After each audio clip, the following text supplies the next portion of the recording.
और उसको ऊपर से ढक दो तो कुछ देर तक थोड़ा गंध कम हो जाएगी, लेकिन गंध तो बनी रहेगी। इसलिए तुम एक काम करो, भारतीय समाज को जरा समझने का प्रयास करो। अर्थशास्त्र के विद्यार्थी हो, मार्क्स को पढ़े, दृष्टि उससे कुछ लिए, अच्छी बात। भारतीय समाज को पढ़ो। अब मेरा एक तुमसे निवेदन है, गांधी, मार्क्स और सोशलिज्म एक लोहिया की पुस्तक है, कई पुस्तकें लिखते हो, डील ऑफ हिस्ट्री भी उनकी किताब है, क्या है वो, guilty man of partition of India, ये बड़ी मशहूर उनकी पुस्तक है, राम पर उनकी पुस्तकें हैं। तो मैं फिर इसके बाद यूनिवर्सिटी में गया तो कुछ संग्रहण किया, मैं लोहिया को पढ़ा, इवन आचार्य नरेंद्र को पढ़ा, तो थोड़ी मेरी दृष्टि अपने ढंग से ये बनी कि नहीं भारतीय समाज को तो कहे कि देखो विचार कहीं से लो, अपने समाज में उसको हम किस तरह से लागू कर सके, हमको ये समझ रखनी चाहिए और अपने समाज की समझ रखना बहुत जरूरी। तो ये दृष्टि हमको उनसे मिली।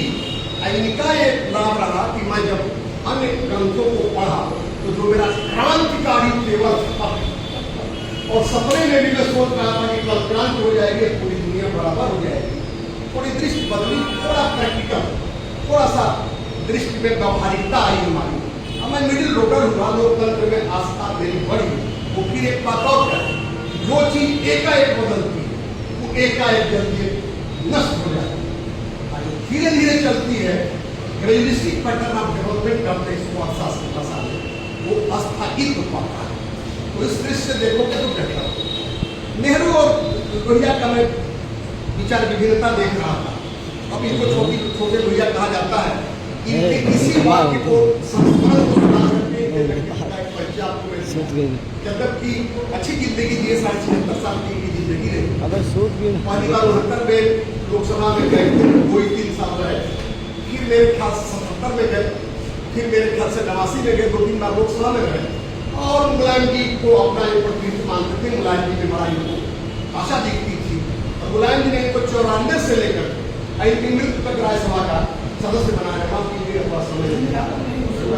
94 से इनको लगातार राज्यसभा के सदस्य बनाए रखे हैं, और सन 10 में मेरे सही में यदि उनको सन 10 में ये गुजर जाता, तो ब्राह्मण कुल में पैदा होते हैं, और संवेदना इनकी कमजोर के साथ है, किसान के साथ है। तो भाई कुछ उसी श्रेणी का मैं भी हूँ, मान लीजिए कि मैं तो बहुत छोटा इंसान हूँ, लेकिन मैं आया यहाँ इसलिए हूँ कि अब हमको ये लग रहा है कि परिवर्तन, लेकिन ये बहुत ध्यान देने की चीज है। आप सभी लोग कार्यकर्ता हैं, बड़ा खतरनाक ये सत्ता है, मनी, मशीन और मीडिया, 3 नाम बताया आप लोग। बहुत सजग रहना है, क्योंकि जब लोकसभा में 37 सीट पा गए अखिलेश, तो इन सबों का काम और खड़ा हो गया। कहीं थोड़ी छूट दे देते हैं, कहीं जहां ज्यादा स्टेट रहती है, तो उत्तर प्रदेश के चुनाव में इनका स्टेट बहुत बड़ा है, और आज छवि भी इनकी काफी दूरी हो रही है। वो चंदा चोरी और से लेकर के तमाम के साथ जो दुर्व्यवहार किए हैं, छवि तो धूमिल हुई है। कच्चा माल तैयार है, आपको पक्का बनाना, कच्चा माल बिल्कुल तैयार है, लेकिन सजग रहना है।